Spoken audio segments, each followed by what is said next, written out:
اس نے خود کو پا لیا تھا۔ خود کو پا لینا سب سے بڑی نعمت ہوتی ہے۔ اب اس کو کسی اور محبت کے پیچھے بھاگنے کی ضرورت نہیں تھی۔ اس کو ایک محبت کے مقابلے میں اس سے ذرا کم سہی، لیکن ایک ایسی محبت دی گئی تھی جو اس کو ہیل کر سکتی تھی، جو ہارون شاہد کا غم ہلکا کر سکتی تھی، جو اس کے جلتے دل پہ ٹھنڈی پھوار بن اس کا دل ٹھنڈا کر سکتی تھی۔ تھوڑی دیر بعد وہ اٹھا تھا اور ایک کے بعد ایک اسٹروک لگانا شروع کر دیا تھا۔ اس کے ہاتھ مہارت سے چل رہے تھے، اس کی انگلیاں جیسے اس کام کی عادی تھیں۔ اس کا ذہن اس کام کو کبھی بھولا ہی نہیں تھا۔ یہ اس کا واحد ہنر تھا، یہ اس کا محبوب شوق تھا، یہ کام اس کا پہلا عشق تھا۔ رات کا نہ جانے کون سا پہر تھا جب اس نے پینٹنگ کو آخری ٹچ دیا۔ اس کے کمرے کی ساری بتیاں روشن تھیں، ان کی روشنی پینٹ کیے ہوئے اس چہرے پر پڑ رہی تھیں۔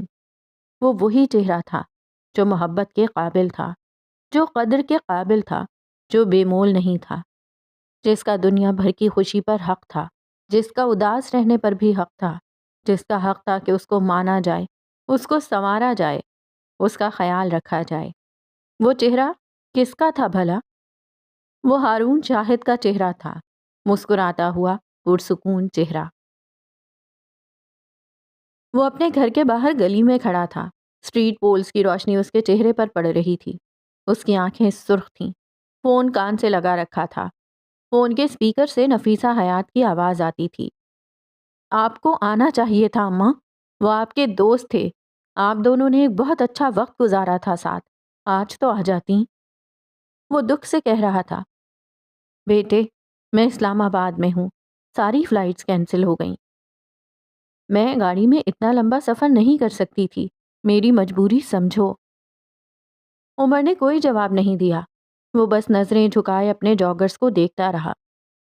عمر بیٹے ہمت کرو، اب اکیلے نہیں ہو تم پہ ذمہ داری ہے حال حیات کی، ذمہ داری ہے حسن سلطان کی، تم میرے بیٹے ہو عمر، اس طرح تو ہمت نہیں ہارا کرتے تھے۔ ان کا لہجہ اداس تھا۔ اماں میں اکیلا ہو گیا ہوں، بہت اکیلا، یہ سارا شہر مجھے کھانے کو آتا ہے، میں بھرے جہاں میں خود کو تنہا محسوس کر رہا ہوں۔ مجھے اب تک اس بات کا یقین نہیں آ رہا ہے کہ وہ مجھے چھوڑ کر جا سکتے ہیں، میرا دل زخمی ہو گیا ہے۔ یہی ہوتا ہے جب کوئی بہت قریبی چھوڑ کر چلا جائے تو یہی ہوتا ہے عمر، 10 سال پہلے میں نے بھی یہی محسوس کیا تھا، لیکن وقت سب سے بڑا مرہم ہے، یہ ہیل کر دے گا۔ وہ اب بھی خاموش رہا تھا۔ نفیسہ نے بات پلٹ دی تھی، تم نے کچھ پتا کیا حالے کے ساتھ یہ سب کچھ کس نے کیا ہے؟ کیسے پتا کروں اماں، صبح اٹھتے ہی یہ سب کچھ ہو گیا، ذرا سی دیر گزری نہیں تھی کہ جج صاحب نے بھی مجھے چھوڑ دیا، 5 منٹ بھی مجھے یہ سوچنے کو نہیں ملے کہ حالے میری گاڑی میں آئیں کیسے۔ میں اس سب کو فکس کرنا چاہتا ہوں لیکن میرے پاس ذرا سا بھی وقت نہیں ہے، میرے دل میں جیسے آگ سی لگی ہے۔ حالے سے بات کرو، اس سے پوچھو، کوئی ہنٹ، کوئی اشارہ، کچھ تو ہوگا جو اسے معلوم ہوگا، جو اس نے نوٹ کیا ہوگا۔ عمر نے تلخی سے سر جھٹکا تھا۔ ان کو لگتا ہے یہ سب میں نے کیا ہے، ان کو لگتا ہے اپنے سب سے قیمتی رشتے کو میں اپنے ہاتھوں سے مار چکا ہوں اماں، وہ ہر بات کا الزام مجھے دیتی ہیں اور میں سن لیتا ہوں، اس لیے نہیں کہ وہ معراج سلطان کی بیٹی ہیں، اس لیے کیونکہ ان کا دل ہلکا کرنا چاہتا ہوں۔ اس وقت ان سے زیادہ اذیت میں ہوں میں، کیونکہ میرے پاس کوئی ایسا نہیں ہے جس کو الزام دے کر میں بری ذمہ ہو جاؤں۔ سب سے زیادہ گلٹ میں تو میں ہوں۔ اگر میں حالے کی ضد نہ مانتا تو یہ سب نہ ہوتا، اگر ایک رات میں نہ سوتا تو کون سی قیامت آ جاتی، اگر اس ایک رات میں اپنا فون آف نہیں کرتا تو یہ سب نہ ہوتا، اس رات خود غرض نہ ہوتا تو آج جج صاحب زندہ ہوتے۔ اس کا گلٹ ایک بار پھر اٹھ آیا تھا۔ لیکن تم کچھ تو جانتے ہوگے عمر، کوئی انسان، کوئی دھمکی، آخر کس نے قتل کیا معراج کو؟ وہ اب بھی فکر مند تھی۔ عمر کرنٹ کھا کر سیدھا ہوا تھا۔ قتل؟ آپ نے قتل کہا؟ آپ ایسا کیسے کہہ سکتی ہیں اماں؟ وہ بے قراری سے پوچھنے لگا۔ نفیسہ متعجب ہوئی تھیں۔ تو کیا تمہیں یہ قدرتی موت لگتی ہے عمر؟ Are you kidding me? ان کو دوسرا ہارٹ اٹیک آیا ہی کیوں؟ وہ اپنی بیٹی کو اس کے حوالے کر چکے تھے جس پہ وہ آنکھیں بند کر کے اعتبار کرتے تھے، اور اب پلیز یہ مت کہنا کہ بدنامی کا خوف ان کی جان لے گیا. He was not that type. اگر ایسا ہوتا تو کل رات ہی مر جاتے. ذلت آن دا اسپاٹ جان لیتی ہے. اگر اس کو 10 منٹ کے لیے جھیل گئے تو ساری زندگی بھی جھیل سکتے ہو. تو اب تم، عمر حیات، تم مجھے یہ بتاؤ کہ معراج سلطان کی جان کس نے لی؟ ان کی آنکھیں بند تھیں. وہ فینٹیسی ورلڈ میں تھیں. وہ یہ باتیں عمر حیات سے نہیں کر رہی تھیں. وہ یہ بات کورٹ میں کھڑے ہو کر وہاں بیٹھے جج، وکلا اور وہاں بیٹھے لوگوں سے کر رہی تھیں. عمر شل سا ان کو سنے گیا. آپ شور ہیں اماں؟ وہ بدقت بول پایا. If Nafisa says it's a murder, then it's a murder. یہ بات میں نہیں کہتی. یہ بات میرے ہر کیس کا ہر جج کہتا تھا. میں نے ایک عمر خرچ کی ہے ان کاموں میں. ایسے 1000 قتل میں ثابت کر چکی ہوں. وہ سکون سے بول رہی تھیں. میں تھوڑی دیر پہلے اسپتال اسی لیے گیا تھا اماں، لیکن مجھے لگا یہ بس میرے دماغ کا فطور ہے. مجھے لگا کہ میری جاب نے مجھے ہر کسی پر شک کرنا سکھا دیا ہے. لیکن نہیں، میں صحیح تھا اماں. میرے اندازے، میرے دل کی گواہی درست تھی. وہ پرجوش ہو گیا تھا. اب آپ دیکھیے گا اماں، جس نے بھی یہ کیا ہے میں اس کا کیا کرتا ہوں. اس کی آنکھوں سے شرارے پھوٹ رہے تھے. حالے سے نرمی سے پیش آنا عمر. اس کا غم بہت بڑا ہے. وہ تھوڑی دیر بعد بولی تھی. عمر گردن اونچی کیے آسمان کو دیکھنے لگا. وہ واحد عورت ہے جس سے میں چاہ کر بھی سختی نہیں کر سکتا. میں خود کو اس کے سامنے بے بس محسوس کرتا ہوں اماں. وہ جادو کرتی ہے. وہ مجھے ہیپناٹائز کر دیتی ہے. وہ آسمان کو دیکھتا آنکھیں بند کیے کہے گیا. وہ اس وقت کہاں ہے؟ میرے گھر میں ہے. لیکن کیوں؟ وہ تمہارے ساتھ کیسے آ گئی؟ عمر کے ہونٹوں پر استحزائیہ مسکراہٹ آئی تھی. وہ اپنے گلٹ سے جان چھڑوانا چاہتی ہیں. آخری بار جج صاحب نے ان کو میرے ساتھ جانے کا کہا تھا. وہ نہیں آ سکیں اور اب وہ یہاں بس اپنے باپ کی آخری خواہش پوری کرنے آئی ہیں. وہ صبح ہوتے ہی یہاں سے چلی جائیں گی اور میں ان کو روک نہیں پاؤں گا. تم کون ہو؟ نفیسہ نے عجیب سے لہجے میں سوال کیا تھا. عمر چونک اٹھا تھا. وہ جانتا تھا نفیسہ اس سے اس کا نام، ذات یا پیشہ نہیں پوچھ رہی. وہ اس سے آگے کی بات کر رہی ہیں. میں سمجھا نہیں. وہ سیدھا ہو گیا تھا. میں جانتی ہوں تم نے صبح سے لے کر اب تک مجھے سب پتا ہوتا ہے ایک بار بھی نہیں کہا ہوگا. اور میں یہ بھی مان نہیں سکتی کہ تم اپنے خاندان کے ایک آدمی کو اسپتال میں اکیلا چھوڑ کر آئے ہو. تم یاد کرو عمر، تم نے کسی وفادار کو تو وہاں چھوڑا ہوگا. کوئی تو ایسا ہوگا جو جھوٹ نہ بولے، جو چاہ کر بھی جھوٹ نہ بول سکے. کیا تم نے ایسا کوئی بھی اس اسپتال میں نہیں چھوڑا؟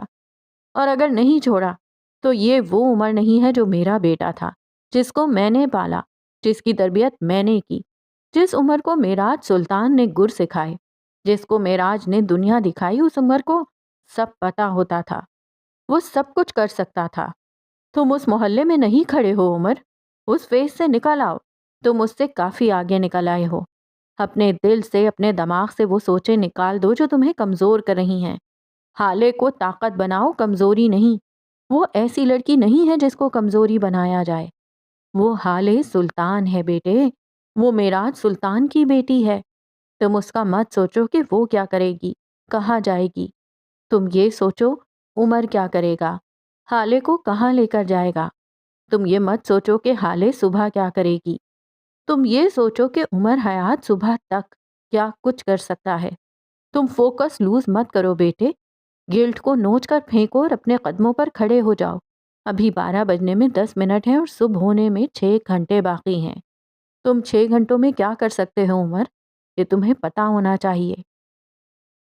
عمر جیسے ایک خواب سے جاگا تھا. اس سیریس حالات میں بھی اس کے لب مسکراہٹ میں ڈھلے تھے، ایک زخمی مسکراہٹ. میں سمجھ گیا ہوں اماں. میں جانتا ہوں اب کیا کرنا ہے مجھے. چیزیں وہیں سے فکس کرنی ہیں جہاں سے خراب ہوئی تھیں. مجھے پتا لگ گیا ہے حالے کو کیسے روکنا ہے. میں جانتا ہوں وہاں میرے بعد کون آیا ہوگا. تمہیں کیسے پتا؟ فون کے اسپیکر سے آواز آئی تھی. مجھے سب پتا ہوتا ہے. وہ ایک ایک لفظ کو توڑ کر ادا کرتا فون کاٹ چکا تھا. وہ اپنی جان میں واپس آ گیا تھا. رات ہر گزرتے پل کے ساتھ گہری ہوتی جا رہی تھی۔ ہالے عمر کے ساتھ اس کے گھر آ گئی تھی۔ سارا راستہ ان دونوں کی کوئی بات نہیں ہوئی تھی۔ عمر خاموش تھا، غمزدہ تھا۔ ہالے اب تک شوق تھی۔ میراث سلطان جا چکے ہیں۔ اس کا باپ اب اس دنیا میں نہیں ہے۔ اس کا دل اور دماغ اس حقیقت کو تسلیم کرنے سے انکاری تھے۔ وہ عمر کے گھر کے ایک کمرے میں بیڈ کی پائتنی سے ٹیک لگائے ٹھنڈے فرش پر بیٹھی تھی جب عمر ہاتھ میں ایک ٹرے لیے اس کے پاس آیا۔ ٹرے میں ایک بھاپ اڑاتا چائے کا مگ اور سینڈوچ رکھا تھا۔ ہالے کے قریب ٹرے رکھ کر وہ کھڑا ہو گیا تھا۔ ہالے نے اس کو نہیں دیکھا تھا۔ یہ کھا لیجئے، اس کے بعد میں نے ڈاکٹر کو بلایا ہے۔ آپ کا چیک اپ ضروری ہے۔ وہ سپاٹ سے انداز میں بول رہا تھا۔ ہالے نے اب بھی اس کی طرف نہیں دیکھا تھا۔ اس نے خاموشی سے چائے کا مگ اٹھا لیا تھا۔ عمر اس کو دیکھے گیا اور پھر یکدم ہالے نے کھولتا ہوا چائے کا مگ عمر کے پیروں پہ اچھال دیا تھا۔ دونوں پیروں پر چائے گری تھی اور عمر کے لبوں سے ہلکی س کی آواز نکلی تھی۔ اس نے تکلیف سے آنکھیں میچ لی تھی لیکن اپنی جگہ سے ہلا بھی نہیں تھا۔ میں جب جب تمہیں دیکھتی ہوں نا عمر، میری تکلیف نئے سرے سے شروع ہو جاتی ہے۔ وہ دیوار کو دیکھتے ہوئے بول رہی تھی۔ جب جب تمہیں دیکھتی ہوں دل چاہتا ہے تمہارے ٹکڑے ٹکڑے کر کے کتوں کے آگے ڈال دوں، تمہارا سر کاٹ کر چوراہے پہ لٹکا دوں، تمہیں اتنی گولیاں ماروں کہ تمہارا جسم چھلنی ہو جائے۔ لیکن میں بس نہ کروں۔ دل کرتا ہے تمہیں زہر دے دوں اور پھر تمہیں تڑپتا دیکھوں۔ جی چاہتا ہے تمہارا گلا اپنے ہاتھوں سے دبا دوں۔ تم کیسے انسان ہو عمر؟ تم نے ایک دن میں سب برباد کر دیا، سب کھا گئے تم۔ میں نے تم جیسا سیب نہیں دیکھا، تم جیسا منحوس انسان نہیں دیکھا۔ کبھی تم میری عزت کھا گئے، میرا خاندان برباد کر دیا، میرے باپ کو مار دیا تم نے۔ میں نے تمہیں خون دیا تھا عمر، تم نے اس کی لاج بھی نہیں رکھی۔ اگر اس رات میں نے کسی کتے کی بھی جان بچائی ہوتی تو وہ بھی تم سے زیادہ وفادار ہوتا۔ تم نے میرے ساتھ اتنا برا کیا، تم ایسا کیسے کر سکتے ہو؟ تمہاری وجہ سے میں آخری دفعہ اپنے باپ کے گلے نہیں لگ سکی۔ یہ گلٹ میرے دل میں برچھی کی طرح کھپ گیا ہے۔ تم ایک دن میں میری ساری دنیا کھا گئے۔ میں کیا کروں عمر؟ کہاں جاؤں؟ بھرے مجمع میں صفائی دے کر بھی خود کو بے گناہ نہ ثابت کر پانا کیسی اذیت ہے تمہیں کیا پتا؟ ذرا دیر کو نظروں سے اوجھل ہونے اور واپسی پہ کسی اپنے کی لاش دیکھنا کیسی اذیت ہے تم کیا جانو؟ میں اگر تمہیں مار بھی دوں تو میں اپنا باپ واپس نہیں لا سکتی۔ اس نے بازو آنکھوں پہ رکھ لیا تھا۔ عمر اس کے پاس آ کر بیٹھ گیا تھا۔ پیروں میں اتنی جلن ہو رہی تھی کہ خدا کی پناہ۔ میں سمجھتا ہوں بھرے مجمع میں اپنی صفائی دینا کیسا ہوتا ہے۔ اس کی آنکھوں کے سامنے کئی سال پہلے کا منظر گھوما تھا۔ محلے کے لوگوں کے درمیان کھڑا چیخ چیخ کر اپنی صفائی دیتا عمر حیات۔ میں محسوس کر سکتا ہوں ذرا سی دیر پہلے کسی اپنے کو زندہ سلامت دیکھنا اور کچھ دیر بعد اس کی لاش دیکھنا کیسا ہوتا ہے۔ اس کی آنکھوں کے سامنے اب ڈاکٹر کھڑا تھا۔ دیکھیں ہم نے اپنی پوری کوشش کی ہے لیکن ہم ان کو بچا نہیں سکے۔ میں سب سمجھتا ہوں، سب محسوس کر سکتا ہوں حالے، لیکن میں آپ کی طرح کسی کو الزام نہیں دے سکتا۔ آپ بڑی خوش قسمت ہیں، آپ کے پاس الزام دینے کو عمر حیات ہے۔ کوئی عمر حیات سے پوچھے وہ کہاں جائے، وہ کس کو الزام دے، اس کا دکھ کون سنے؟ میں آپ کو اپنی صفائی میں کیا کہوں؟ میرے لفظوں کی کوئی حیثیت نہیں آپ کی نظر میں، میری کوئی کریڈیبلٹی نہیں۔ آپ مجھ پہ اعتبار نہیں کرتی۔ مجھے آپ کا اعتبار کمانا ہوگا اور میں تبھی کچھ کہوں گا۔ اب عمر حیات آپ سے تب بات کرے گا جب اس کی بات کی وقت ہوگی، جب اس کی کریڈیبلٹی ہوگی۔ آپ کا غم اب تک شوق سے نکل کر گلٹ کے مرحلے میں ہے۔ میرا غم ان سب مراحل سے نکل کر انتقام کے مرحلے میں ہے۔ میں آپ سے وعدہ کرتا ہوں حالے، جس نے بھی آپ کو تکلیف دی ہے میں ان سب کو چوک پہ کھڑا کر کے درے ماروں گا۔ میں ایک ایک کی روح تک کو ایسی اذیت دوں گا کہ آئندہ کسی کو اس کے خاندان سے جدا کرنے کا سوچ کر بھی ان کی روح کانپ جائے۔ اس کا لہجہ سرد تھا، برف جیسا۔ حالے نے کوئی جواب نہیں دیا۔ عمر اٹھ کھڑا ہوا تھا۔ وہ اس کے گلٹ کا کچھ نہیں کر سکتا تھا۔ اسے انتظار کرنا تھا کہ اس کے گلٹ کے دکھ میں بدلنے کا انتظار۔ وہ چلا گیا تھا۔ پیچھے پچھتاووں کے ناگ تھے جو ذرا ذرا دیر بعد دستے تھے۔ کاش میں بابا کے گلے لگ جاتی، کاش میں ان سے ناراض نہ ہوتی یا پھر ان کو چھوڑ کر جاتی ہی نہ۔ کاش ہم سب کے پاس کوئی ٹائم مشین ہوتی جس کے ذریعے ہم اپنی غلطیوں کو سدھار سکتے۔ کچھ کاش ہمیشہ کاش ہی رہ جاتے ہیں۔ آج کی رات ایسی سیاہ اور تاریک تھی جیسے کسی جنگل کی رات، ایسی خاموشی تھی جیسی قبروں میں ہوتی ہو، لیکن یہ رات سلطان منزل کے ایک کمرے کے لیے بہت مختلف تھی۔ یہاں کسی کی ساری زندگی کی دعائیں پوری ہوئی تھیں، کسی کی قربانیوں کا بدلہ دیا گیا تھا۔ یہ مہرماں اور سفیر کا کمرہ تھا۔ وہ سفیر کے کمرے میں بیڈ پر بیٹھی انگلیاں چٹکا رہی تھی۔ حالے کو عمر کے ساتھ گئے کافی دیر ہو چکی تھی۔ وہ تب سے لے کر اب تک سفیر کے انتظار میں بیٹھی تھی۔ اسی وقت کمرے کا لاک باہر سے کھلنے کی آواز آئی۔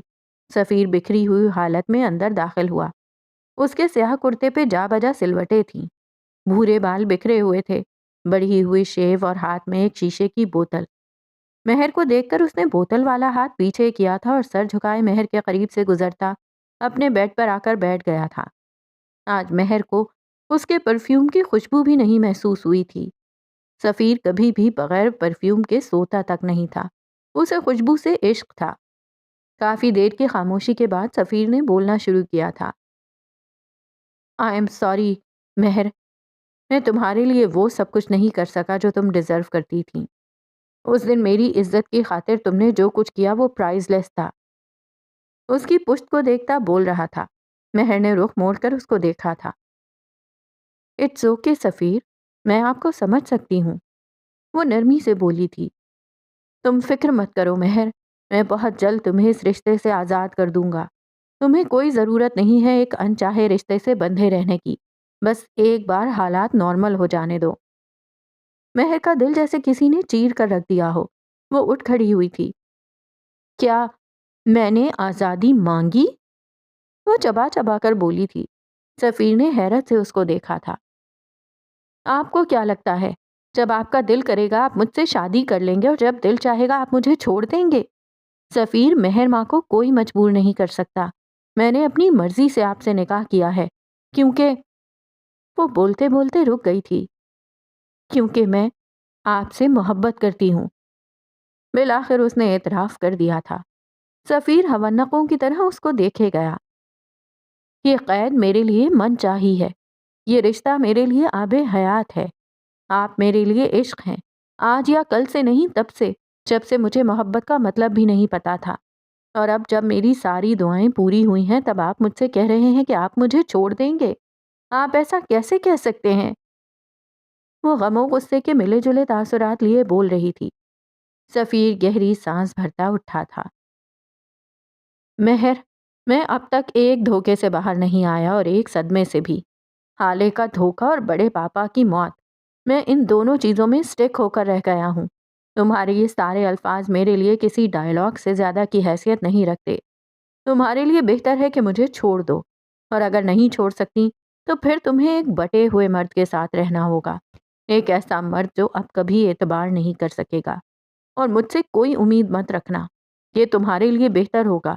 اگر تمہیں طلاق چاہیے تو جس دن کہو گی دے دوں گا، لیکن میں کم از کم اس لڑکی پر اعتبار نہیں کر سکتا جس کی بہن میری عزت اور ریپوٹیشن کو خاک میں ملا کر گھر سے بھاگ گئی ہو۔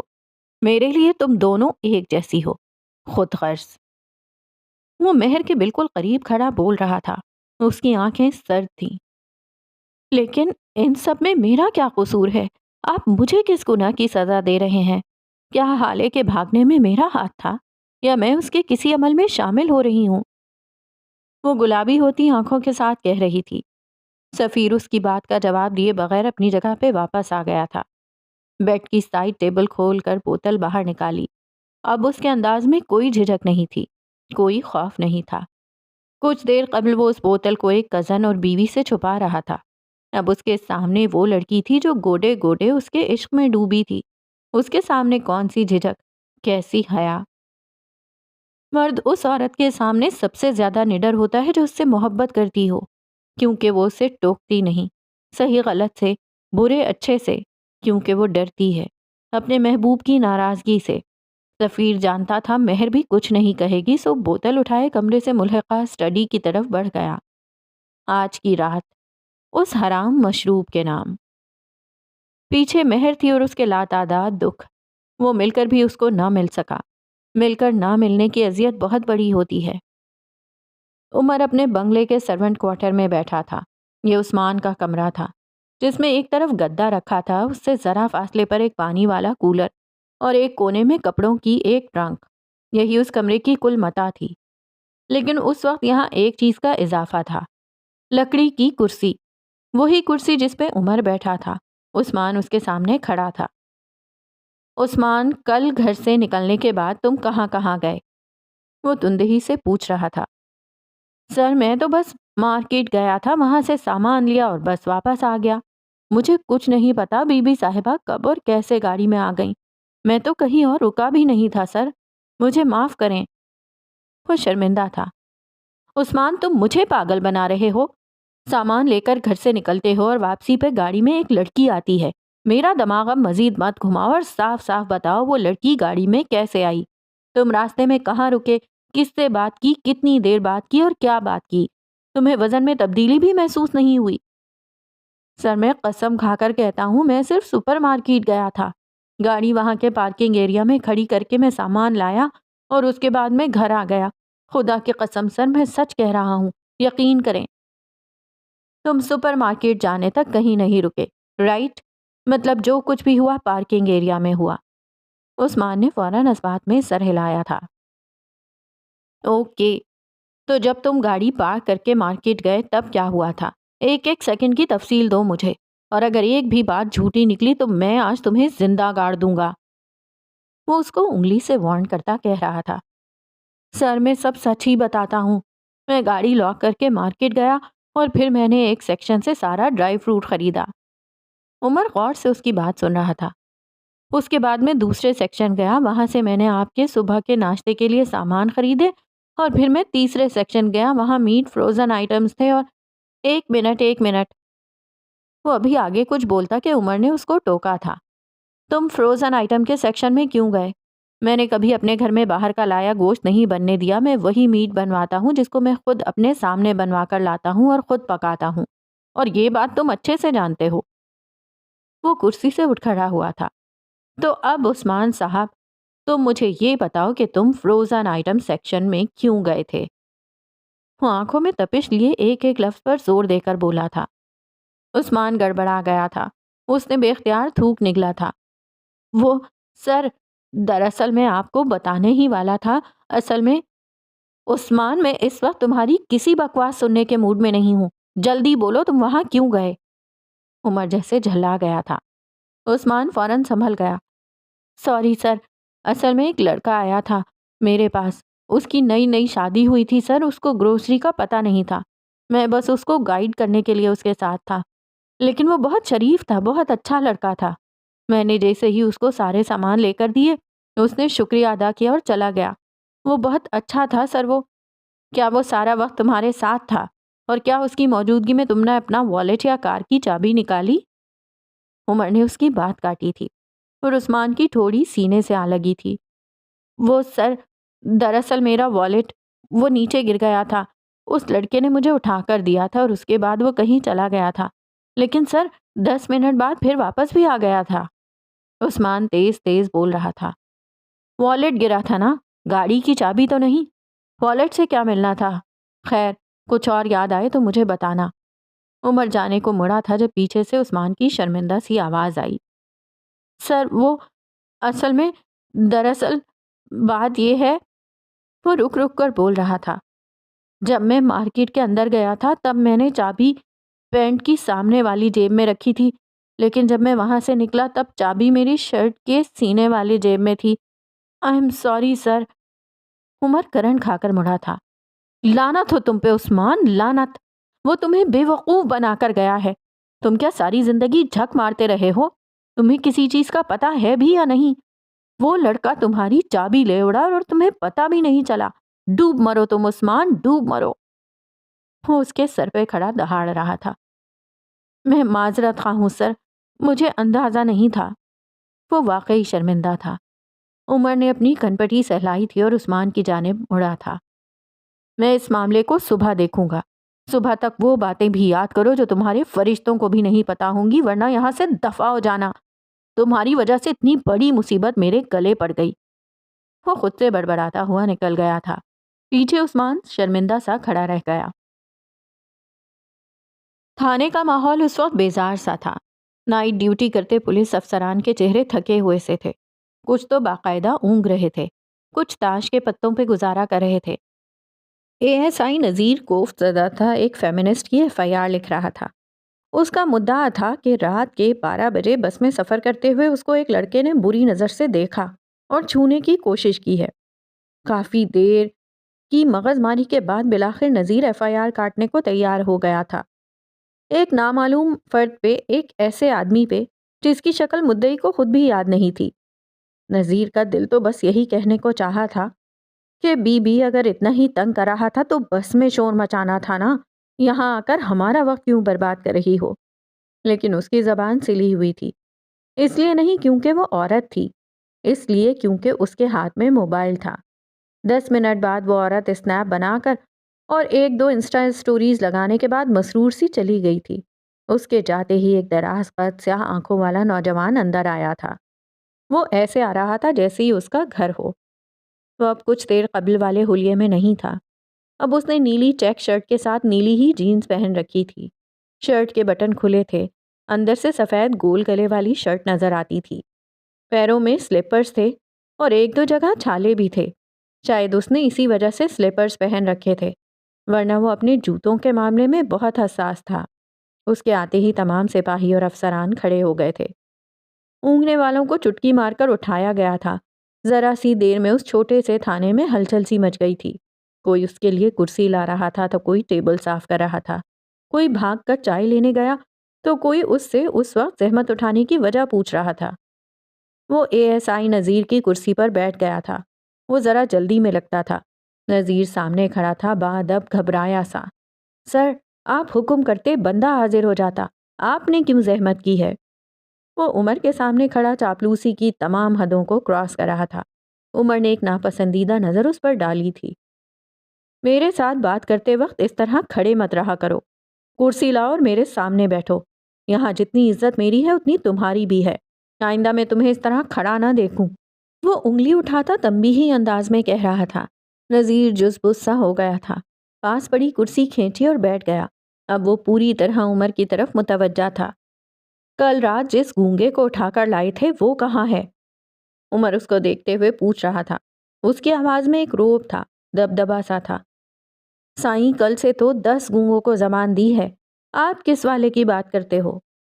نذیر کی جگہ ایک ادھیڑ عمر کانسٹیبل بولا تھا۔ عمر نے سنجیدگی سے اس کو دیکھا تھا۔ میں جج صاحب کے کیس والے گونگے کی بات کر رہا ہوں، اور تمہیں میں آدھا گھنٹہ دیتا ہوں، اس کی آواز نکلنی چاہیے۔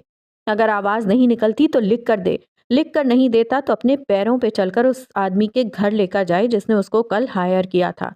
اور اگر تم سے یہ تینوں کام نہیں ہوئے تو خود کو ڈسمس سمجھو، اور اگر وہ آدمی یہ تینوں کام نہیں کرتا تو ہاتھ، پیر اور زبان تینوں کاٹ کر پھینک دو، آئی سمجھ؟ وہ اسی ادھیڑ عمر کانسٹیبل کو دیکھتا وارننگ کے انداز میں کہہ رہا تھا۔ ہو جائے گا سائیں، آپ فکر نہ کرو۔ وہ مسکراتے ہوئے بولا تھا۔ آج بیوی کا سارا غصہ اسی پر اترے گا، وہ سوچ کر ہی خوش ہو گیا تھا۔ اب اس کا رخ نذیر کی طرف تھا۔ اور تم نذیر، تم میرے ساتھ جا رہے ہو، جانتے ہو کیوں؟ جی سر، جانتا ہوں، آپ کو معلومات چاہیے ہوں گی۔ میں اس علاقے کے چپے چپے سے واقف ہوں۔ اگر کسی کی کتیا بچے جنے یا کسی کا بلہ بھی مر جائے تو پہلی خبر مجھے ہی آتی ہے۔ میں اس وقت تمہارے کارنامے سننے کے لیے نہیں بیٹھا ہوں۔ کل جس اسپتال میں جج صاحب داخل تھے اس کی تفصیلات چاہیے مجھے نذیر۔ وہ کوفت زدہ سا تھا۔ جی سر، جیسا آپ کہیں، آدھے گھنٹے تک ہو جائے گا، وہ تابیداری سے بولا تھا۔ عمر اٹھ کھڑا ہوا تھا، باقی سب اس کے ساتھ اٹھے تھے۔ ایک اور بات، کل صبح تک میں معطل ہو جاؤں گا، مجھے یہ سارا کام آج کی رات کرنا ہے۔ تم سب جاگو گے آج کی رات، کوئی نہیں سوئے گا۔ کوئی چونکا نہیں تھا۔ اتنا اندازہ تو ان سب کو تھا کہ میڈیا کے سامنے حالے کے اتنے بڑے الزام کے بعد یہ سب تو ہونا ہی تھا۔ اورنگی تھانے کے شبیر کو کال کرو۔ اس سے کہو میں کچھ نمبرز بھیج رہا ہوں، ان کی ڈیٹیلز چاہیے مجھے۔ وہ اپنے ساتھ ساتھ چلتے نذیر سے کہہ رہا تھا، اور فرقان سے کہو فہیم مرزا کی 1 مہینے کی رپورٹ مجھے دے۔ وہ کس سے ملا، کہاں گیا، کتنی دیر گیا، کیوں گیا، اور وہاں کیا کھایا کیا پیا، مجھے سب چاہیے نذیر۔ نذیر ایک چھوٹی سے نوٹ پیڈ پر سب نوٹ کرتا جا رہا تھا۔ نذیر عمر کا سب سے خاص آدمی تھا۔ اسے شہر کے چپے چپے سے واقفیت تھی۔ شہر کے سارے اشتہاری اور فرار ملزم اس کی جیب میں تھے۔ وہ عمر کا وفادار تھا اور اس نے یہ بات کئی دفعہ ثابت بھی کی تھی۔ وہ دونوں اب گاڑی میں بیٹھ چکے تھے۔ نذیر کے منع کرنے کے باوجود ڈرائیونگ سیٹ عمر نے خود سنبھالی تھی۔ اب وہ سامنے سڑک پر دیکھتے ہوئے کہے جا رہا تھا، SHO کو کال کرو، اس سے کہو اپنے بندے سلون بھیجے جہاں جج صاحب کی بیٹی تیار ہونے گئی تھیں، اور مجھے وہاں کی وہ فوٹیج چاہیے جو انہوں نے ڈیلیٹ کر دی ہے۔ اوکے سر، ہو جائے گا۔ ویسے ہم جا کہاں رہے ہیں سر؟ جس نے میری نیند حرام کی ہے اسے سکون سے کیسے سونے دے سکتا ہوں؟ ہم اس کی نیند خراب کرنے جا رہے ہیں۔ اس کا لہجہ اب بھی بے لچک تھا۔ سر، ایک بات پوچھوں؟ تھوڑی دیر بعد نذیر کی آواز گونجی تھی۔ عمر نے جواب نہیں دیا۔ وہ جانتا تھا نذیر منع کرنے کے پر بھی پوچھے گا ضرور۔ آپ نے بی بی کو واقعی اغوا کیا تھا کیا؟ جج صاحب سے تو آپ کی اچھی خاصی سلام دعا تھی، پھر بھلا ایسا کیوں کیا آپ نے؟ اس کے لہجے میں تجسس تھا۔ میرے باپ کا نام کیا ہے نذیر؟ وہ اس کی بات کا جواب دیے بغیر بولا تھا۔ سر، وہاج علی خان۔ وہ کچھ حیرت سے بولا تھا۔ عمر نے ابرو اچکائی تھی۔ اچھا، مجھے لگا تم نذیر تم میرے باپ ہو، اسی لیے تو مجھ سے ایسے سوال کر رہے ہو۔ آئندہ میرا باپ بننے کی کوشش مت کرنا، جتنا بتانا ہے اتنا ہی بتاؤں گا، تم مجھ سے باتیں نہیں نکلوا سکتے۔ تأثیر گڑبڑا سا گیا تھا۔ خود پہ 2 حرف بھیج کر وہ موبائل کی طرف متوجہ ہو گیا تھا۔ اتنے میں وہ لوگ شہر کے ایک پوش علاقے میں داخل ہو چکے تھے۔ 5 منٹ مزید ڈرائیو کے بعد وہ امت الولا کے باہر کھڑے تھے۔ عمر نے گاڑی اس ولا کے بالکل سامنے کھڑی کر دی تھی۔ گاڑی کو گیٹ کے بالکل سامنے کھڑے دیکھ چوکیدار بھاگتا ہوا آیا تھا۔ سر، کس سے ملنا ہے آپ کو؟ ملنا تو تمہارے صاحب سے ہے، لیکن اگر وہ گھر پہ نہیں ہے تو مالکن سے ملنے میں بھی کوئی قباحت نہیں ہے، نذیر دانت نکوستا کہہ رہا تھا۔ عمر نے تنبیہی نظروں سے اس کو دیکھا تھا۔ کسی عورت کے بارے میں ایسی بات نہیں کرتے۔ نذیر خاموش ہو گیا تھا۔ سکندر شاہ کو بھیجو، بولو عمر حیات آیا ہے۔ اب چوکیدار کو دیکھتے ہوئے عمر بولا تھا، سر وہ تو 2 دن سے گھر پر نہیں ہیں، کہیں باہر گئے ہوئے ہیں، جب آئیں گے آپ کا پیغام پہنچا دوں گا، آپ فکر مت کریں۔ وہ رٹے رٹائے سبق کی طرح دہرا رہا تھا۔ عمر بغیر کچھ کہے گاڑی تک واپس گیا تھا۔ ونڈو سے ہاتھ اندر کر کے گاڑی کے ہارن پر ہاتھ رکھ دیا تھا۔ اب وہ زور زور سے بغیر رکے ہارن بجائے جا رہا تھا۔ ڈرائیور ہارن کو بند کرنے کے لیے اس کی منت کر رہا تھا۔ قریب 1-2 گھروں سے کھڑکی سے جھانک کر اس کو ملامت بھی کی گئی تھی، لیکن اس نے تو گویا کان لپیٹ لیے تھے۔ وہ بغیر رکے ہارن بجائے گیا۔ تقریباً 5 منٹ بعد گیٹ کے کھلنے کی آواز آئی تھی۔ عمر کی آنکھوں میں تپش سی بھر گئی تھی۔ گیٹ سے نکلنے والا آدمی کوئی 60 کے ہندسے کو عبور کرنے کے قریب تھا۔ اس نے نیلا سلک کا نائٹ گاؤن پہن رکھا تھا اور آنکھوں میں غصہ لیے وہ باہر آیا تھا۔ کیا بکواس ہے، شرم نہیں آتی گھٹیا، لوگوں کی نیند برباد کرتے ہو۔ وہ آتے ساتھ ہی دہاڑے تھے، لیکن عمر کو سامنے دیکھ کر جیسے خون خشک ہو گیا تھا۔ اس نے واپس جانا چاہا لیکن بے سود۔ SP سر، آپ یہاں، سب خیریت تو ہے؟ وہ قریب آ کر پوچھ رہا تھا۔ نذیر ڈالو اس کو گاڑی میں۔ عمر اس کی بات کا جواب دیے بغیر بولا تھا، اور پھر سکندر شاہ کے لاکھ جھٹپٹانے اور چیخنے پکارنے کا اثر لیے بغیر نذیر ان کو گاڑی کی پچھلی سیٹ پہ بٹھا چکا تھا۔ وہ ابھی اور شور کرتے جب نذیر ان کے کان کے پاس جھکا تھا۔ چپ چاپ بیٹھ جاؤ شاہ صاحب، ورنہ میرے پاس آپ کی رنگین راتوں کے ثبوت موجود ہیں، اور آپ کی بیوی اور بیٹی کا نمبر بھی۔ نسرین کو تو جانتے ہوں گے آپ، وہی جس کو ڈیفنس میں کوٹھی دے رکھی ہے۔ نذیر ان کے کانوں میں زہر انڈیل کر دور ہٹا تھا۔ سکندر صاحب کا چہرہ لٹھے کی مانند سفید ہو گیا تھا۔ انہوں نے بے اختیار تھوک نگلا تھا۔ کیا چاہتے کیا ہیں آپ؟ ان کی ساری ہوا نکل گئی تھی۔ اب وہ جلد از جلد اس صورتحال سے چھٹکارا چاہتے تھے۔ جس اسپتال کے آپ مالک ہیں اس کی CCTV فوٹیج اور میری ایک چیز رہ گئی ہے آپ کے اسپتال میں، وہ بھی چاہیے۔ عمر سکون سے بولا تھا۔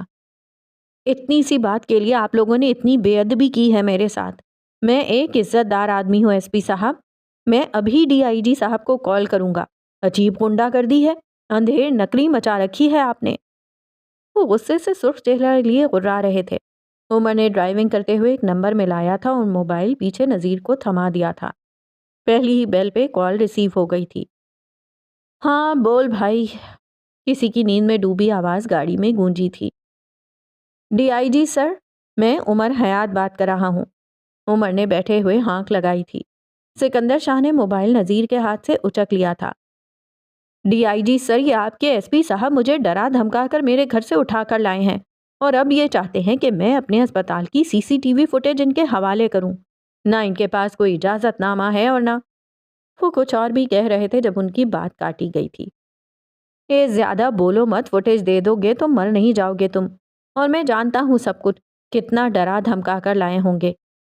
عمر کو جو چاہیے دے دو ورنہ بہت برا ہوگا۔ اور اب فون رکھ، نیند خراب کر دی میری۔ خود جھنجھلائے ہوئے تھے۔ عمر یار کیا ہے، اب یہ برساتی مینکوں سے بھی میں بات کروں؟ وہ اب عمر سے کچھ کہہ رہے تھے۔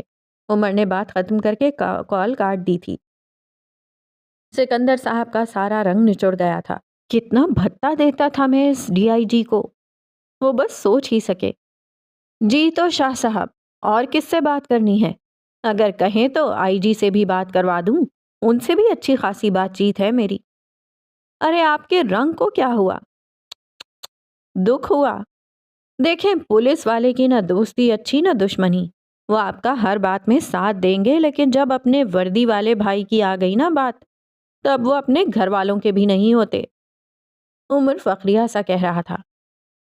اب آپ بتائیں، خاموشی سے ہمارا کام کریں گے یا اور چک چک کرنی ہے؟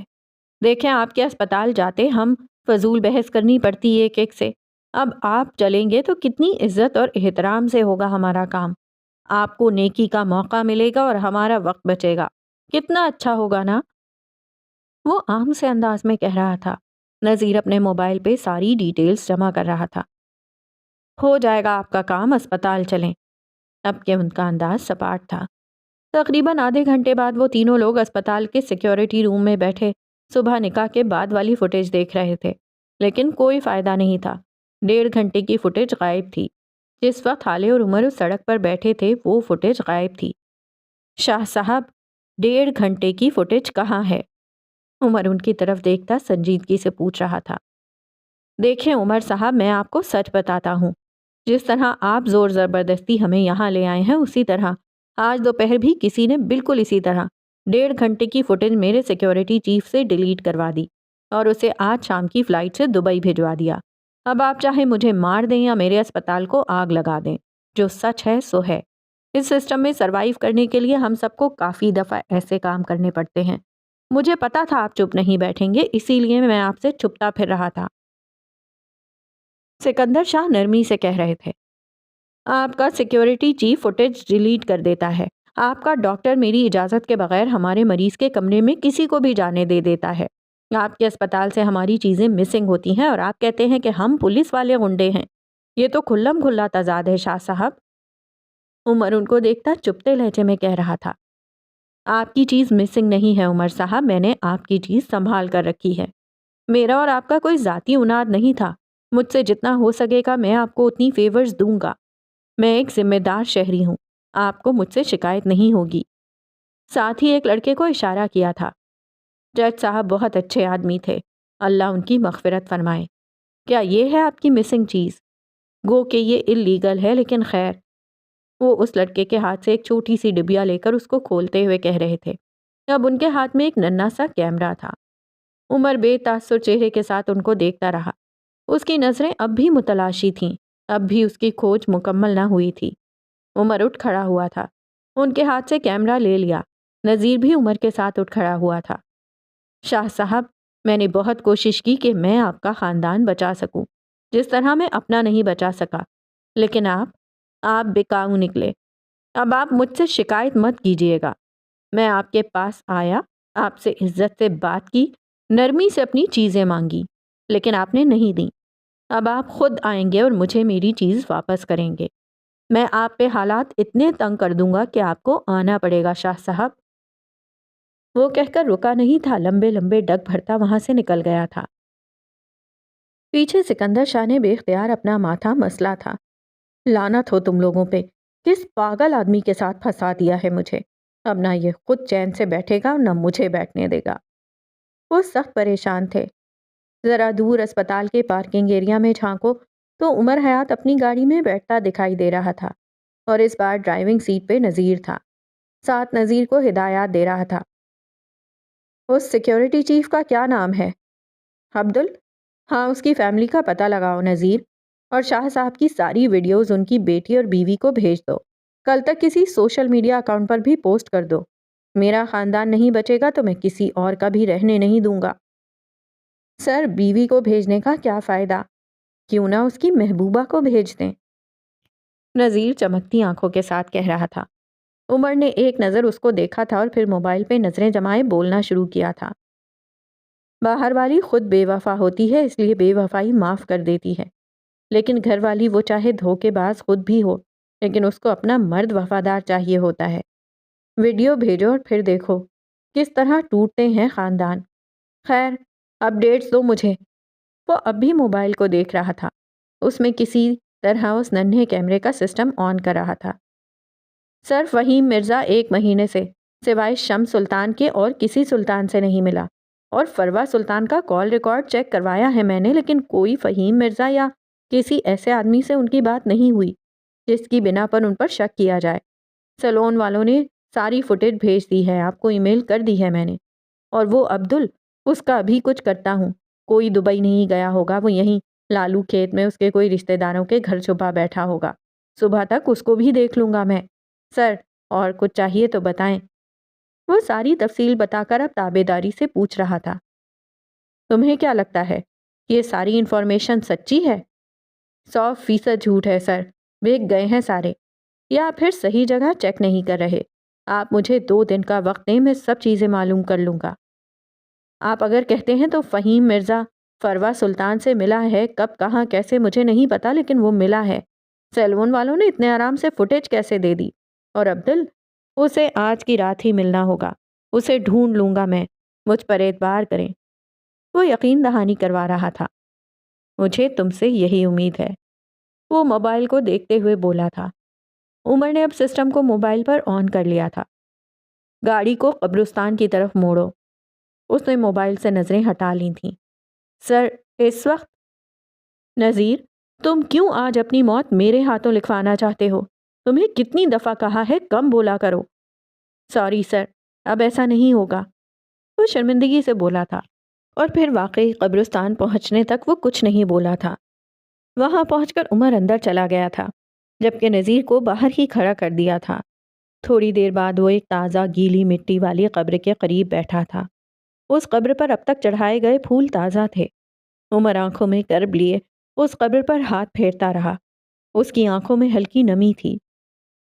ماموں؟ بڑی دیر بعد اس نے قبر میں سوئے ہوئے آدمی کو مخاطب کیا تھا۔ آئی مس یو یار، آپ ہوتے تھے تو پتہ ہی نہیں چلتا تھا مشکل کیا ہے، مصیبت کیا ہے۔ عمر کو آپ کا بڑا سہارا ہوتا تھا، لیکن اب سب چیزیں میرے ہاتھ سے نکلنے لگی ہیں۔ حسن اور حالے مجھ سے نفرت کرتے ہیں، ثبوت مل نہیں رہے، اور آپ سے کیا وعدہ میں نبھا نہیں پا رہا ہوں۔ میں حالے کو کیسے روکوں گا؟ ان کا غم بہت بڑا ہے، آپ کو مجھے چھوڑنا نہیں چاہیے تھا۔ میں اکیلا ہو گیا ہوں۔ حالے اور حسن کا تو بس باپ مرا ہے، شمس سلطان کا بھائی، یوسف سلطان کا بیٹا، لیکن عمر حیات کا تو باپ، بھائی، دوست، خاندان سب مر گئے ہیں۔ آپ کا جانا میرے لیے سب سے بڑا دکھ ہے، لیکن میں آپ سے وعدہ کرتا ہوں میں کسی ایک کو بھی نہیں بخشوں گا، کسی ایک کو بھی نہیں۔ ہر بار عمر سے ہی کیوں اس کا خاندان چھینا جائے، ہر بار فروا کیوں کامیاب ہو۔ اس نے مجھے میرے خاندان سے دور کیا، میری ماں کو اپنی اولاد سے دور کیا، اور آج تو اس نے میرا سب کچھ ختم کر دیا۔ یہ آپ کی قبر نہیں ہے، یہ عمر حیات کے جذبات کی قبر ہے، اس کے اندر کے انسان کی قبر ہے۔ ان لوگوں کو پتا ہے مجھے آپ کے جنازے سے بھی دور رکھا ہے، آپ کا وارث میں بھی تھا۔ کاش میں نے آپ کی بات مانی ہوتی اور اپنا حق لیا ہوتا۔ اب اس کی آنکھیں بند تھیں۔ وہ اس منظر کو بھلا کر 10 سال پیچھے چلا گیا تھا۔ یہ رات ظالم اور شفاق تھی۔ اس رات عمر نے نفیسہ حیات کو چھوڑا تھا۔ وہ اپنا سفری بیگ کندھے سے لگائے رات کے اس پہر سڑک کے کنارے بیٹھا تھا۔ اس کی آنکھیں پتھرائی ہوئی تھیں اور چہرے کے تاثرات سخت تھے۔ وہ اجنبی نظروں سے بار بار سڑک کے چاروں اطراف میں نظر دوڑاتا اور پھر سر کو ہاتھوں میں گرا دیتا۔ اس کو نیند آ رہی تھی۔ وہ نیند اور بھوک کا بہت کچا تھا۔ اس وقت بھی اس کی آنکھیں بند ہوتی جا رہی تھی جب اس کے بالکل پاس ایک بڑی سی گاڑی آ کر رکی۔ عمر فوراً الرٹ ہو گیا تھا اور نیند بھگا کر اٹھ کھڑا ہوا تھا۔ گاڑی کی پچھلی سیٹ سے ایک مہربان چہرے والا آدمی باہر آیا تھا۔ عمر چپتی آنکھوں سے اس کو دیکھے گیا۔ وہ آدمی اب عمر کے قریب آ کر رکا تھا۔ کیا ہوا برخوردار؟ رات کے اس پہر گھر سے باہر سڑک پر بیٹھے ہو؟ نکالے گئے ہو یا بھاگ کر آئے ہو؟ وہ سنجیدگی اور نرمی سے پوچھ رہے تھے۔ ان کی آنکھیں عمر کی آنکھوں سے ملتی تھیں، سنجیدہ اور گہری سیاہ آنکھیں۔ نہ نکالا گیا ہوں اور نہ بھاگا ہوں، میں گھر چھوڑ کر آیا ہوں۔ وہ چھوڑ پہ زور دیتے ہوئے بولا تھا۔ اچھا، مطلب باغی ہو؟ پھر تو تمہیں چاہیے کہ میرے ساتھ چلو۔ میرے پاس تمہارے لیے ایک بہترین جگہ ہے۔ اور آپ کو ایسا کیوں لگتا ہے کہ میں اس آدمی کے ساتھ چلا جاؤں گا جس سے ملے مجھے ابھی 5 منٹ بھی نہیں ہوئے؟ اس کا لہجہ اب مشکوک تھا۔ ٹھیک ہے، پھر تم بتاؤ، تمہارے ماں باپ کہاں ہیں؟ میں تمہیں لے چلتا ہوں، صلح صفائی کروا دوں گا، اس طرح راتوں کو گھر سے باہر نہیں رہتے۔ وہ اپنائیت سے بولے تھے۔ میرے ماں باپ نہیں ہیں۔ وہ ان کی طرف دیکھے بغیر بولا تھا۔ کیا یتیم ہو؟ ہاں، شاید ایسا ہی ہے۔ وہ اٹکا تھا۔ شاید کیوں؟ کیا تمہیں یقین نہیں ہے؟ گفتگو اب دلچسپ ہوتی جا رہی تھی۔ میں یہاں اپنی پہچان ڈھونڈنے آیا ہوں اور شاید اپنے خاندان کو بھی۔ مجھے نہیں پتا میں یہاں کیوں آیا ہوں۔ وہ جھنجھلا سا گیا تھا۔ آج کے بعد تمہیں سب پتا ہوگا۔ میرے ساتھ چلو، میرے پاس تمہیں دینے کے لیے چھت بھی ہے اور تمہاری پہچان ڈھونڈنے کے لیے تعلقات بھی۔ یقین کرو سیف رہو گے۔ کراچی کا سب سے اچھا آدمی ہوں میں۔ آخر میں ان کا لہجہ ذرا شوق ہوا تھا۔ میں آپ پر اعتماد نہیں کرتا، اس لیے میں آپ کے ساتھ نہیں جاؤں گا۔ میں اپنے دم پہ اپنا خاندان ڈھونڈ لوں گا۔ اس کا لہجہ دو ٹوک تھا۔ یہ کراچی ہے بیٹا، لوگوں کا سمندر رہتا ہے یہاں، ایک دوسرے کو کچل کر دھکیل کر آگے بڑھنے کی ریس ہے۔ یہاں اگر چاہتے ہو کہ نہ دھکیلے جاؤ اور نہ کچلے جاؤ تو میرے ساتھ چلو۔ اور کس نے کہا تمہاری کوئی مدد کرے گا؟ میں تو ہرگز نہیں۔ انہوں نے اپنے دونوں ہاتھ اٹھا لیے تھے۔ میں تمہیں فیور دوں گا اور بدلے میں فیور لوں گا۔ اب اگر چلنا ہے تو چلو، ورنہ یہاں بیٹھے رہ جاؤ گے۔ ہر کوئی معراج سلطان جتنا نیک دل نہیں ہوتا جو تمہارے لیے گاڑی سے اتر آئے۔ عمر چند لمحے خاموشی سے ان کو دیکھتا رہا۔ اور کہاں لے کر جائیں گے آپ مجھے؟ تم نے خود ہی کہا تم یتیم ہو، تو پھر یتیم خانے کے علاوہ کہاں لے کر جا سکتا ہوں؟ کیوں لے جائیں گے مجھے؟ میں 18 سال کا ہوں، یتیم نہیں ہوں، بالغ ہوں، کما سکتا ہوں، کھا سکتا ہوں۔ آپ کی خیرات کیوں لوں؟ وہ تیوری چڑھائے بولا تھا۔ میں تمہیں خیرات دے بھی نہیں رہا۔ جس طرح یہاں بیٹھے خالی سڑک پہ پہرا دے رہے ہو، اسی طرح میرے آرفنیج کے گیٹ پہ دے دیا کرنا اور کمائی ہوئی روٹی کھانا۔ عمر حیات نے مشکوک نظروں سے دیکھا اور پھر کندھے ڈھیلے چھوڑ دیے۔ اگر آپ نے مجھے ڈاج دینے کی کوشش کی تو اچھا نہیں ہوگا، اور آپ نے مجھ سے وعدہ کیا ہے آپ مجھے فیور دیں گے۔ اگر نہیں دی تو میں آپ کے خلاف کورٹ میں جاؤں گا۔ آپ مجھے جانتے نہیں ہیں۔ وہ ان کو وارن کرتا بول رہا تھا۔ انہوں نے وعدہ نہیں کیا تھا، وہ لفظوں کو اپنی مرضی کا مطلب دے رہا تھا۔ معراج نے طنزیہ نظروں سے اس کو دیکھا تھا۔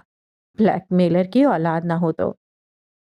اوکے سو مسٹر عمر حیات، اب چلیں، میری بیٹی اندر سو رہی ہے۔ وہ مصالحت جو انداز میں بولے تھے۔ عمر بغیر جواب دیے ان کے ساتھ چلنے لگا تھا۔ گاڑی کے اندر بیٹھتے ہی معراج سلطان نے ایک میسج ٹائپ کیا تھا اور اس کو جونیئر کے نمبر پر بھیج دیا تھا۔ عمر مجھے مل گیا ہے، وہ میرے ساتھ ہے، فکر مت کرو۔ انہوں نے میسج کر کے موبائل رکھ دیا تھا۔ تھوڑی دیر بعد گاڑی ہیون کی طرف روانہ تھی۔ پچھلی سیٹ پہ بیچ میں معراج سلطان بیٹھے تھے۔ ان کے دائیں طرف 12 سالہ ہالے سو رہی تھی جس کو انہوں نے اپنے سینے سے لگایا ہوا تھا۔ دوسری طرف عمر حیات بیٹھا تھا، آنکھوں میں بھری نیند، چہرے پہ بیزاری لیے۔ البتہ اس نے 2 بار نظر اٹھا کر 12 سالہ حالے کو دیکھا تھا، لیکن بس رشک کی نظر سے۔ اس کی نیند کتنی بے فکر تھی۔ سر، سر عمر، سر۔ نذیر کے کندھا ہلانے پر وہ ہوش میں آیا تھا۔ منظر بلبلے کی طرح تحلیل ہوا تھا۔ وہ مہربان چہرہ اب اس کے ساتھ نہیں تھا، اور یہی حقیقت تھی، بے حد تلخ حقیقت۔ ہاں ہاں بولو۔ وہ نذیر کو دیکھ کر بولا تھا، سر صبح ہونے والی ہے، اب چلنا چاہیے، ابھی بہت کام رہتے ہیں۔ عمر نے آخری نظر اس قبر کو دیکھا تھا اور اٹھ کھڑا ہوا تھا۔ میں بہت جلد دوبارہ آؤں گا، جب میں سب کچھ فکس کر لوں گا، اوکے؟ وہ جیسے ان کو تسلی دے رہا تھا۔ صبح کی پاؤ پھٹنے والی تھی، اس کو گھر جانا تھا، ابھی واقعی بہت کام باقی تھے۔ سورج کی روشنی چاروں اور پھیل گئی تھی، پیلی چمکیلی دھوپ نے سارے کو اپنی لپیٹ میں لے رکھا تھا۔ ہر گزرتے لمحے دھوپ کی گرمی اور تپش بڑھتی جاتی تھی۔ اسی وقت عمر حیات اپنے بنگلے کی 4 دیواری کا جنگلہ پار کرتا اندر داخل ہوا۔ اس کی آنکھیں سرخ تھیں، وہ رات بھر سویا نہیں تھا، اور ابھی اندر جانے پہ ایک اور آزمائش اس کے لیے تیار تھی۔ یہ سوچ ہی اس کو تھکا دیتی تھی۔ وہ آتے ہی اس کمرے کی جانب گیا تھا جہاں ہالے تھی۔ دروازہ اندر سے لاک تھا۔ اس نے دستک دی، 1 بار، 2 بار، 3 بار، اور پھر آواز لگائی، 1 بار، 2 بار، 3 بار۔ اب جواب ندارد۔ اب کہ وہ پریشان ہوا تھا اور بلند آواز میں ہالے کو پکارتا زور زور سے دروازہ بجانے لگا، لیکن اندر سے کوئی جواب نہ پا کر وہ بھاگ کر کمرے کی چابی لے کر آیا۔ اس نے کانپتے ہاتھوں سے لاک میں چابی گھسائی۔ اس کا دل بری طرح سے دھڑک رہا تھا۔ وہ جیسے ہی لاک کھول کر اندر آیا، اس کو لگا کسی نے اس کی روح کھینچ لی ہو۔ ہالے اسی چائے گرے فرش پر بے سدھ پڑی تھی۔ اے سی کی ٹھنڈک سے کمرہ جیسے برف ہو رہا ہو۔ وہ دیوانہ وار ہالے کی طرف لپکا تھا۔ اس کے ہونٹ نیلے پڑ رہے تھے، اس کا جسم تپ رہا تھا، وہ بخار سے پھونک رہی تھی۔ وہ اس کو آوازیں دے رہا تھا، اس کے چہرے کو تھپ تھپا رہا تھا۔ ہالے نے ذرا کی ذرا آنکھیں کھولی تھیں، لیکن عمر کو قریب دیکھ کر اس نے پھر رخ موڑ لیا تھا۔ عمر نے فوراً موبائل نکالا تھا اور ایک نمبر ڈائل کیا تھا۔ وہ تیز تیز بول رہا تھا۔ ہالے کو بس اس کے ہونٹ ہلتے معلوم ہوئے تھے۔ اس کو دیکھتے دیکھتے وہ ایک بار پھر ہوش و خرد سے بیگانہ ہو گئی تھی۔ اس کی آنکھ اب سوئی کی چبھن سے کھلی تھی۔ وہ خالی ذہن سے چھت کو دیکھے جا رہی تھی۔ ڈاکٹر اس کے بازو میں کینولا لگا رہا تھا۔ اسے اپنا سارا جسم ٹوٹتا محسوس ہوا۔ اس کا جسم ذرا سا ہلنے سے بھی قاصر تھا۔ ڈاکٹر اب عمر سے کچھ کہہ رہا تھا جسے وہ غور سے سن رہا تھا۔ عمر سر، آپ کی مسز نے کسی بات کا بہت گہرا صدمہ لیا ہے۔ ان کی زیادہ سے زیادہ کیئر کریں اور ان کو ٹینشن نہ دیں۔ ان کا بخار تھوڑی دیر تک اتر جائے گا، اس کے بعد آپ انہیں کوئی نرم غذا کھانے کو دیں۔ یقیناً انہوں نے کل سے کچھ کھایا نہیں ہے، جس کی وجہ سے ان کو کمزوری ہو رہی ہے، اور اسی وجہ سے وہ بے ہوش بھی ہو گئیں۔ اگر کچھ پرابلم ہو تو مجھے کال کر لیجئے گا۔ عمر نے ان کا شکریہ ادا کیا تھا اور ان کو دروازے تک چھوڑ آیا تھا۔ تھوڑی دیر بعد ہالے کو ہوش آ گیا تھا۔ شانو اس کے پاس بیڈ پر بیٹھی اس کو چمچ کے ساتھ سوپ پلا رہی تھی۔ ہالے خاموشی سے پی رہی تھی۔ اس کا رنگ زرد تھا، آنکھیں سوجی ہوئی، سرخ بھورے لمبے بال کندھوں پر پھیلے تھے۔ وہ 2 دنوں کی بھوکی تھی۔ اس وقت وہ کچھ بھی کھا لیتی۔ بھوک واحد چیز ہے جو غم یا خوشی نہیں دیکھتی۔ عمر دروازے کی اوٹ سے کھڑا اس کو دیکھ رہا تھا۔ اس کیمرے سے جو کچھ اس کو ملا تھا اس نے عمر کے حواس معطل کر دیے تھے۔ وہ یہ سب کچھ ہالے کو کیسے دکھائے گا؟ اسی وقت ہالے نے اس کو دروازے کی اوٹ میں کھڑے دیکھ لیا تھا۔ تبھی اس کی آنکھوں میں نفرت بھرنے لگی۔ اس نے شانوں کا بڑھا ہوا ہاتھ بری طرح جھٹکا تھا۔ نکل جاؤ یہاں سے۔ وہ شانوں کو دیکھے بغیر بولی تھی۔ اس کی نظریں اب بھی عمر پر جمی تھیں۔ بی بی جی تھوڑا سا سوپ پی لیں، آپ بہتر ہو جاؤ گی، وہ لجاجت سے بولی تھی۔ میں اگر ایک بار کہہ دوں جاؤ تو چلی جایا کرو، مجھے ملازموں پہ چلانا پسند نہیں ہے، وہ اب کے نرمی سے بولی تھی۔ شانو خاموشی سے برتن سمیٹتی چلی گئی تھی۔ عمر اب دروازے کی چوکھٹ پہ کھڑا تھا، سینے پہ بازو باندھے، نرم سی نظروں سے ہالے کو دیکھتا۔ مجھے سسپینڈ کر دیا گیا ہے، آپ نے کل جو بیان دیا اس کی وجہ سے اب مجھ پہ انکوائری بیٹھے گی اور پھر شاید تبھی میں بحال ہو سکوں۔ اس کے لہجے میں کوئی دکھ نہیں تھا، وہ بس سنجیدگی سے بتا رہا تھا۔ مجھے تمہاری شکل دیکھنے کا اور تمہاری آواز سننے کا کوئی شوق نہیں ہے۔ میرے سامنے کم سے کم آیا کرو۔ جب جب تمہیں دیکھتی ہوں تمہیں قتل کرنے کا ارادہ مضبوط ہوتا جاتا ہے۔ آپ کے والد صاحب جج تھے نا؟ وہ اس کو دیکھتا اس کے قریب آتا کہہ رہا تھا۔ آپ کو اتنا تو پتہ ہی ہوگا کہ کسی کو سزا سنانے سے پہلے اس کو صفائی کا موقع دیا جاتا ہے، اس کے خلاف ثبوت دیکھے جاتے ہیں، اس کے خلاف گواہیاں لی جاتی ہیں، پھر کہیں جا کر اس کو مجرم قرار دیا جاتا ہے۔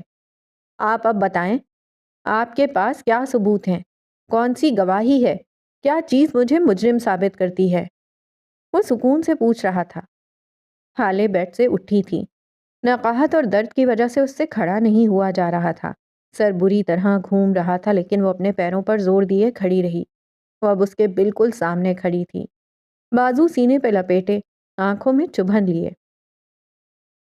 میری شادی سے کچھ دن پہلے تم مجھے پروپوز کرتے ہو، پھر اچانک میں اپنی شادی کی رات پارلر سے اغوا ہو جاتی ہوں، اور سی سی ٹی وی فوٹیج میں اور کسی اور جگہ بھی کوئی سراغ نہیں ملتا۔ میری فیملی کو اسپتال کا اجازت نامہ، ہماری تصاویر اور وہ ویڈیوز موصول ہوتی ہیں جو کہ میرے لیے متنازع ہیں، اور ان سب تصاویر اور ویڈیوز میں تمہارے ساتھ ہوں۔ صبح کو میں تمہاری گاڑی کی ڈگی میں نیم مردہ سی پڑی ہوتی ہوں اور وہ گاڑی تمہارے گھر میں ہوتی ہے۔ تم ساری رات منظر سے غائب ہوتے ہو۔ یہ سارا کام اتنی پرفیکشن سے ہوتا ہے کہ کسی کو ایک سراغ نہیں ملتا۔ تمہارے علاوہ اتنی پرفیکشن سے کون کام کر سکتا ہے؟ تم اگر یہ کہو گے کہ میری چچی، تو تم جھوٹ بولو گے۔ وہ الزام لگا سکتی ہیں، میرے اغوا کا پلان بھی بنا سکتی ہیں، لیکن وہ کرمنل نہیں ہیں۔ وہ زیادہ سے زیادہ کسی غنڈے کو ہائر کر سکتی ہیں، اور غنڈے موالی ایسے پرفیکٹ کام نہیں کرتے۔ وہ سوتے ہوئے چہرے کے ساتھ بولتی اس کے سامنے سے ہٹی تھی اور باہر جانے کو قدم موڑے تھے جب اس کو عقب سے عمر کی آواز بلند ہوئی۔ آپ کہاں جا رہی ہیں؟ ہالے دروازے کی چوکھٹ پہ رک گئی تھی۔ تمہیں یہ حق کس نے دیا ہے کہ تم مجھ سے سوال جواب کرو؟ تمہیں کیا لگتا ہے تم نے میرے ساتھ جو کچھ بھی کیا میں معاف کر دوں گی؟ میں تھانے جا رہی ہوں۔ میں پہلے تم پہ اغوا کی FIR کٹواؤں گی اور اس کے بعد تم سے خلا کا کیس دائر کروں گی۔ میں تم سے گھر کی 4 دیواری میں بھی طلاق لے سکتی ہوں، لیکن اس میں مزہ نہیں آئے گا۔ آخر کو تمہیں بھی وہ ذلت جھیلنی چاہیے جو میں نے جھیلی ہے۔ یہ سب میں تمہیں اس لیے بتا رہی ہوں کیونکہ مجھے پیچھے سے حملہ کرنا پسند نہیں۔ میں کل رات اسپتال گیا تھا، مجھے وہاں سے کچھ ملا ہے۔ وہ اس کی بات کا جواب دیے بغیر بول رہا تھا۔ کچھ ایسا جس کے بعد آپ کے پاس مجھ سے زیادہ بڑے دشمن ہوں گے، جس کے بعد آپ خود پہ کی گئی زیادتیاں بھول جائیں گی۔ آپ کو چاہیے کہ ایک بار دیکھ لیں۔ وہ کبھی بھی یہ بات نہ کرتا اگر اس کو ہالے کے چلے جانے کا خوف نہ ہوتا۔ ہالے اس کی بات نظر انداز کرتی آگے بڑھنے لگی جب عمر نے ایک بار پھر آواز لگائی تھی۔ آپ کے باپ کو قتل کیا گیا ہے۔ وہ بلند آواز میں بولا تھا۔ ہالے جہاں تھی وہیں رک گئی، ساکت، متحیر، شل۔ وہ پھٹی پھٹی نظروں سے عمر کو دیکھے گئی۔ شاک، بے یقینی، صدمہ کیا تھا جو اس وقت اس کی آنکھوں میں نہیں تھا۔ تم ایسا کیسے کہہ سکتے ہو؟ اس نے خود کو بولتے سنا۔ میرے پاس ثبوت ہیں، وہ اس کو دیکھتے ہوئے بولا تھا۔ ہالے نے بے اختیار دروازے کا سہارا لیا تھا۔ عمر نے فوراً آگے بڑھ کر اس کا ہاتھ تھامنا چاہا جسے ہالے نے جھٹک دیا۔ آپ کو آرام کی ضرورت ہے۔ آپ آرام کریں، ہم اس بارے میں بعد میں بات کریں گے۔ پلیز آپ لیٹ جائیں۔ تھوڑی دیر وہ فکر مندی سے کہہ رہا تھا۔ مجھے دکھاؤ کیا ہے تمہارے پاس، کس نے کیا ہے یہ سب بتاؤ مجھے۔ وہ پھٹی ہوئی آواز میں چلائی تھی۔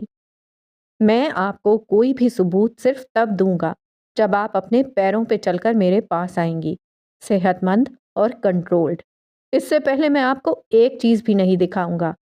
سو مسز ہالے سلطان، اپنے بیڈ پر واپس جائیے اور اب صرف تب آئیے گا جب آپ کو کسی چوکھٹ کا سہارا نہ لینا پڑے۔ لڑکھڑاتے قدم سچ نہیں سن سکتے۔ آپ کے اغوا کا الزام تو پہلے ہی لگ چکا ہے مجھ پہ، اب آپ کو سچ بتا کر قتل کا کیس خود پہ نہیں لگوا سکتا۔ وہ بول کر رکا نہیں تھا، لمبے لمبے ڈگ بھرتا چلا گیا تھا، جبکہ ہالے اسی دروازے کے ساتھ لگی بیٹھتی چلی گئی تھی۔ اس وقت اس کو اپنے ساتھ ہونے والا کوئی ظلم یاد نہیں تھا۔ اگر کچھ یاد تھا تو بس اپنا باپ۔ کوئی کیسے کسی کا باپ اس سے چھین سکتا ہے؟